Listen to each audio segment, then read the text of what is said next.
Sure, here's a compelling introduction for your video. The courtroom was silent. All eyes were on the young boy sitting at the defendant's table, his hands shaking as he clutched the edge of his chair. He never imagined he'd be here, fighting for his freedom against a crime he didn't commit. Just days ago, he was an ordinary kid, living a normal life. Now, he was accused of something that could change his life forever. And the worst part, the accusation came from a cop. It all started on a quiet afternoon. He was walking home from school, his backpack slung over one shoulder, earbuds in, lost in his own world. That's when the police cruiser pulled up beside him. The officer stepped out, his expression unreadable. "Son, we need to talk," he said. Before the boy could even process what was happening, he was being questioned, accused of something that made no sense. The officer claimed he had seen him commit a crime. But the boy knew the truth. He was innocent. No one believed him. Not the officer, not the people who gathered to watch, not even some of his own friends. His heart pounded as he tried to explain, but his words fell on deaf ears. He was handcuffed and taken in, his world crashing down around him. Now, sitting in court, facing a jury that would decide his fate, he wondered, would anyone believe him? Would the truth come out before it was too late? And just when it seemed like all hope was lost, something happened in that courtroom that no one saw coming. Stay tuned, because what unfolds next will leave you speechless. The judge's gaze was steady as she looked over the courtroom. The prosecutor stood confidently, ready to paint the boy as guilty. His lawyer, a public defender who barely had time to prepare, shuffled his papers, looking worried. The boy sat frozen, his mind racing. How did this even happen? How could his life change overnight because of something he didn't do? He replayed that day over and over in his mind, trying to figure out where things went wrong. The officer who arrested him seemed sure of what he saw. But how? The boy had never even been near the scene of the crime. He was just walking home, same as always. Maybe it was a case of mistaken identity. Maybe someone who looked like him had done something wrong. But the officer hadn't given him a chance to explain. The moment he denied it, the officer's tone changed. It was as if his innocence didn't matter. The decision had already been made. His parents sat behind him in the courtroom, their faces pale with worry. His mother clenched her hands together, whispering prayers under her breath. His father, usually strong and steady, looked lost. They knew their son. They knew he wasn't capable of what he was being accused of. But would the court see that? The prosecutor stood and began his argument, his voice calm but sharp. He laid out the accusation, emphasizing the officer's testimony. "A trained officer with years of experience," he said. "A man who upholds the law." The jury nodded slightly, taking it all in.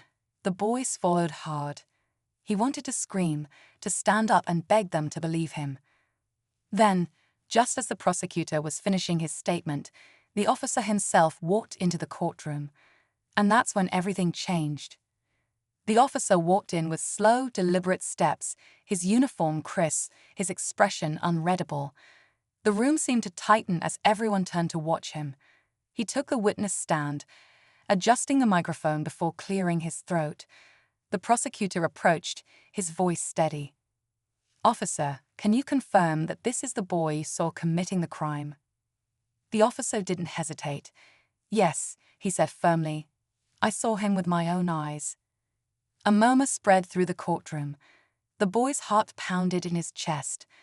How could this man be so sure of something that wasn't true? His hands gripped the table as he fought the urge to shout. His lawyer leaned in, whispering, "Stay calm." But how could he? His entire future was on the line. The officer continued, describing what he claimed to have seen, details that didn't add up, things that never happened.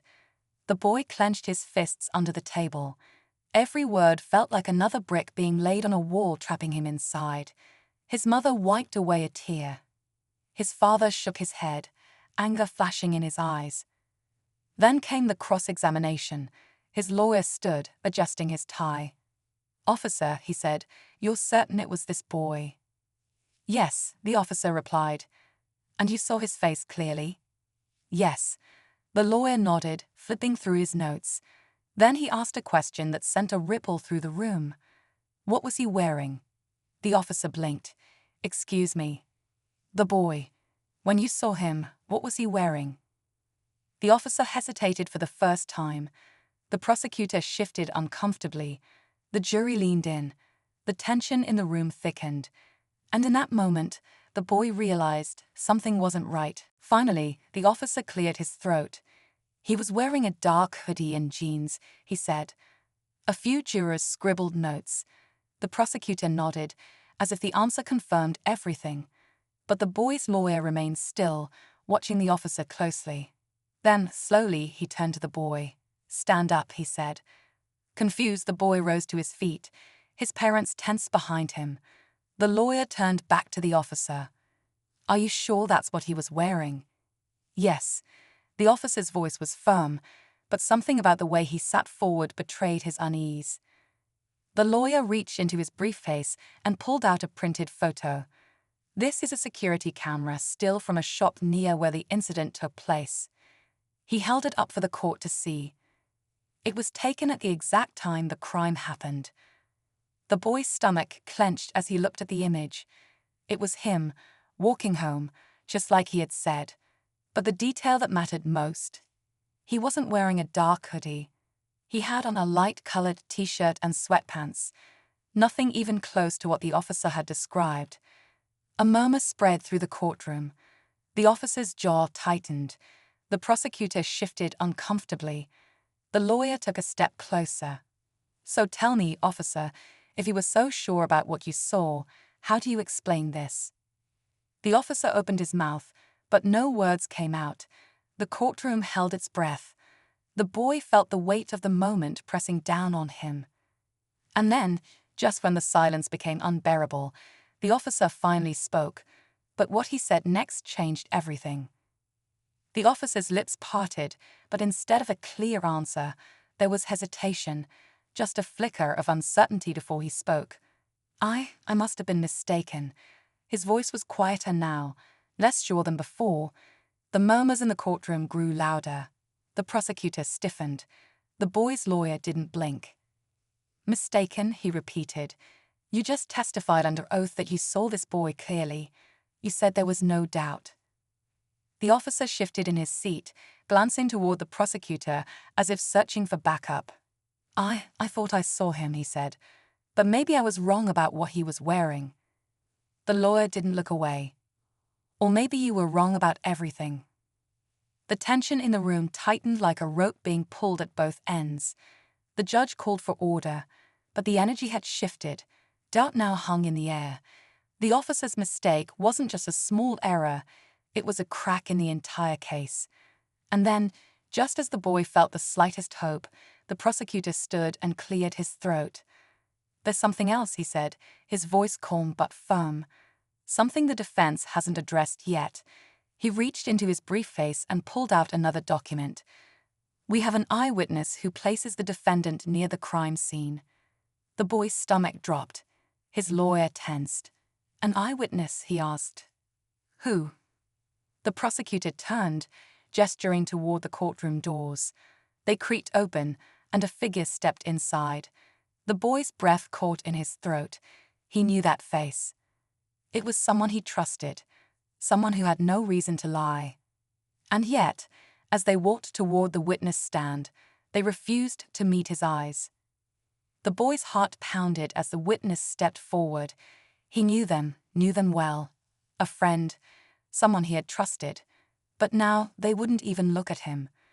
The prosecutor wasted no time. Can you confirm that you saw the defendant near the crime scene? A heavy silence filled the room. The witness shifted nervously, glancing at the jury before nodding. Yes, I saw him. The boy felt the air leave his lungs. He shook his head slightly, disbelief crashing over him. Why would they say that? They knew he wasn't there. His lawyer stood up, his voice calm but sharp. You say you saw him. Where exactly? The witness hesitated. Near the corner store, around the same time it happened. The lawyer walked to the defense table and picked up the security photo, the one showing the boy in a completely different location. He held it up. Then explained this. This image, time-stamped, proves he was nowhere near the crime scene. The witness' face paled. Their hands gripped the edge of the stand. The tension in the courtroom thickened. The prosecutor looked uneasy now, flipping through his notes as if searching for something solid to hold on to. The lawyer took a step forward. "Are you sure you saw him?" A long pause. The witness' eyes darted to the officer on the stand, then back to the prosecutor. And then finally they exhaled. "No, I didn't see him there. I was told to say I did." Gasps rippled through the courtroom. The judge's gavel slammed down for order. The boy's head spun. Someone had tried to frame him. But why? The officer on the stand stiffened, his face draining of color. The lawyer turned toward him. And who told them to lie? The room was dead silent. Then the witness swallowed hard and spoke. It was the officer. The courtroom erupted. Gasps, whispers, the sound of chairs shifting. No one had expected this. The judge called for silence, but the damage was done. The officer's face was rigid, his jaw clenched. The prosecutor looked stunned, flipping through his papers as if searching for a way to recover. The lawyer wasted no time. "Let me get this straight," he said, turning back to the witness. "You were told to lie? By this officer?" The witness nodded, eyes downcast. "Yes," he said, "if I backed up his story, it would all go away." Their voice trembled. I was scared. The boy felt his hands shake under the table. All this time, he had wondered why this was happening to him. Now, the truth was out. It was never about him. It was about covering up a mistake. The officer had gotten it wrong and tried to make the evidence fit his story instead of admitting the truth. The judge's expression was unreadable, but the weight of the moment was clear. The prosecutor hesitated before finally speaking. "Your Honor, given this new testimony, the state moves to drop all charges against the defendant." The boy barely heard the words before his mother broke into quiet sobs behind him. His father let out a long breath, his shoulders slumping with relief. The lawyer patted the boy's shoulder, whispering, "It's over." But as the officer was led out of the courtroom, the boy realized something. The truth had saved him, but what if no one had listened? What if the witness hadn't spoken up? He had been lucky, but how many others weren't? As he stepped outside, the fresh air filling his lungs, he knew one thing for sure. This had changed him forever.